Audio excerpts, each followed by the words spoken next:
Baik, setelah di sini saya akan menjelaskan aplikasi yang kami buat dan saya akan mendemonstrasikan aplikasi yang sudah kami buat, yaitu adalah aplikasi yang bernama Greenhouse Magetan yang bisa diakses melalui link ini, yaitu greenhousemagetan.versal.app, yang dimana saya merilis aplikasinya di sini. Nah, untuk tampilannya seperti ini yang tadi di splash screen-nya.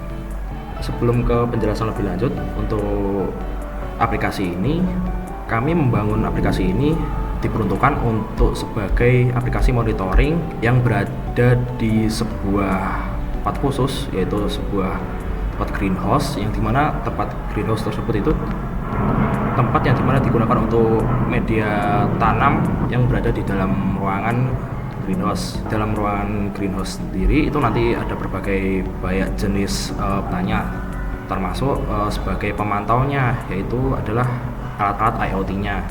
Alat-alat IoT-nya itu nanti berhasil dengan aplikasi ini, yang dimana digunakan untuk sebagai monitoringnya. Aplikasi sendiri ini tuh nanti tergantung pada penggunanya sebagai personal, yang dimana apabila memilih greenhouse tersebut ya nanti gunakan aplikasi ini. Dan aksesnya sendiri itu akses menggunakan akun mereka sendiri. Jadi semua yang berhubungan dengan akun dan juga alat-alat yang ada di greenhouse tersebut itu bisa dikontrol oleh personal itu sendiri. Cara menggunakannya itu seperti ini. Sudah ada tampilannya sendiri untuk di bagian login, dan juga ada scan kode QR. Apabila ingin mempermudah itu menggunakan scan kode QR ini. Bila misalkan baru pengen menggunakan aplikasi ini, apabila memiliki tempat greenhouse dan pengen menggunakan aplikasi ini, nah itu bisa daftar terlebih dahulu, dan daftar ini langsung terdaftar di lokalnya. Jadi misalnya pengen bikin akun gitu, nah itu bisa digunakan, bisa untuk operator, administrator, viewer, dan lain sebagainya gitu. Contoh kita coba di satu, emailnya terserah sih di apa gitu kan. Nah, untuk itu kita milih peran. Nah, perannya ini tuh kan terdiri dari 3 ya. Apabila viewer kan hanya bisa digunakan untuk melihat riwayatnya atau laporannya, jadi tidak bisa mengunduh laporan dan lain-lain. Administrator itu bisa mengakses penuh dari aplikasi ini. Jadi nanti administrator itu bisa mengontrol suhunya atau mengontrol apapun alat-alat yang ada di greenhouse tersebut. Namun ini untuk aplikasi ini itu hanya berfokus pada pengaturan suhu, terus pengaturan kelembapan, terus melihat datanya di situ apa aja gitu, dan lain-lain. Nah, untuk operator sendiri itu bisa mengendalikan, sebenarnya mirip-mirip administrator dengan operator, cuman kalau administrator itu bisa kontrol penuh dari kontrolnya ini sendiri. Mungkin ada beberapa fitur yang bisa digunakan gitu. Nah, untuk pembuatan akun ini saya akan menggunakan administrator aja karena biar bisa digunakan secara penuh gitu. Untuk passwordnya mudah aja ya gitu. Oh, ini malah aku lupa nih, aku yang buat HP yang lupa.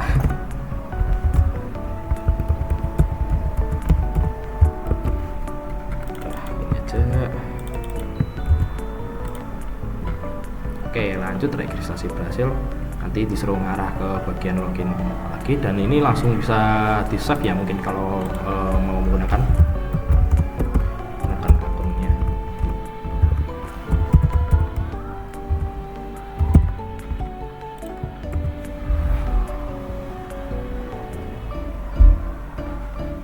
Nah, baik, untuk tampilannya seperti ini nantinya. Nah, untuk aplikasi ini berisi apa aja sih pada aplikasi Greenhouse ini? Nah, yang pertama itu ada di bagian kayak tampilan dashboard di bagian beranda atau halaman beranda. Nah, itu ada terdiri dari pengecekan suhu real time, yang dimana yang berada di greenhouse tersebut. Nah, itu bisa ngecek tuh suhunya seberapa, kelembapannya seberapa, pada hari apa, dan kondisinya itu stabil atau tidak pada greenhouse tersebut. Nah, terus ini ada transparansi fuzzy logic. Nah, ini tuh untuk sensornya ini itu sensor AI-nya ini sendiri ini tuh sudah diatur sedemikian rupa pada aplikasi ini.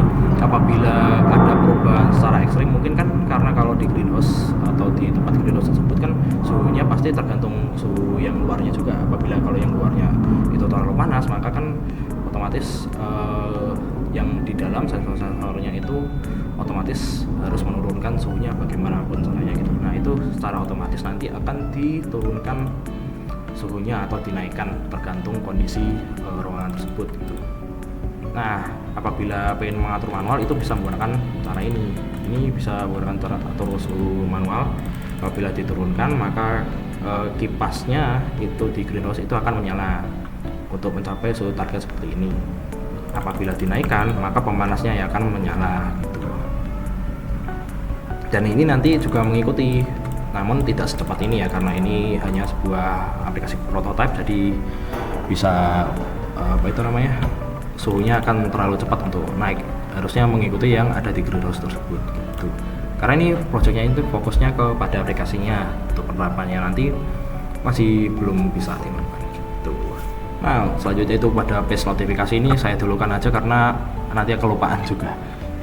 Nah pada page notifikasinya ini tuh page yang dimana apabila ada sebuah notifikasi atau gangguan atau apapun gitu ya, misalkan di greenhouse itu suhunya kelebihan gitu kan, misalkan di luar ruangan itu suhunya mungkin bisa mencapai 40 derajat gitu panasnya, dan di greenhouse pun ikut naik juga suhunya, misalkan sampai 32 atau 35 lebih gitu. Nah maka nanti akan dikirimkan notifikasinya pada ini, atau enggak alert pada HP Android. Nanti kalau misalkan di Android itu HP-nya nanti ada notifikasi khusus gitu di pop up-nya gitu. Nah ini pun bisa kita langsung klik aja tandai baca gitu apabila pada hari ini ada notifikasi apapun gitu. Nah kalau misalkan pengen dibersihin, nggak pengen menuhin notifikasi, bisa dihapus juga gitu. Nah itu bisa kembali ke beranda lagi tuh. Oke, selanjutnya itu pada page riwayat. Nah page riwayat ini itu menyimpan semua data dari data yang ada di greenhouse tersebut. Misalnya data hari ini disimpannya berapa, terus 7 hari berapa, selama sebulan itu berapa. Nah semua ini nanti akan dipantau di sini dari sensornya. Namun ini kan karena masih berbentuk aplikasi, jadi saya menggunakan data dummy terlebih dahulu untuk mensimulasikannya.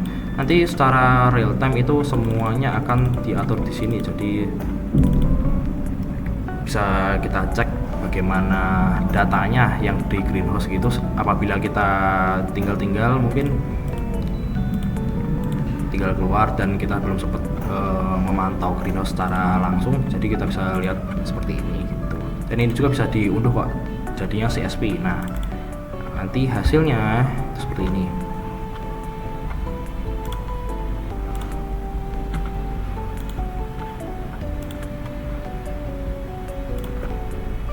Nah untuk hasilnya itu seperti ini. Ini pada jam berapa itu suhunya berapa, ini berapa gitu. Jadi untuk jadi yang tercatat itu ada waktu, suhu, dan juga kelembapan. Ini berupa persen semua ya, bisa dicatat. Dan itu hitungannya per jam sih kalau misalkan untuk yang hari ini. Kalau yang hari ya hitungannya per hari gitu. Oke, selanjutnya itu pada jadwal operasional. Nah jadwal operasional ini itu kita bisa kita bisa menambahkan jadwal.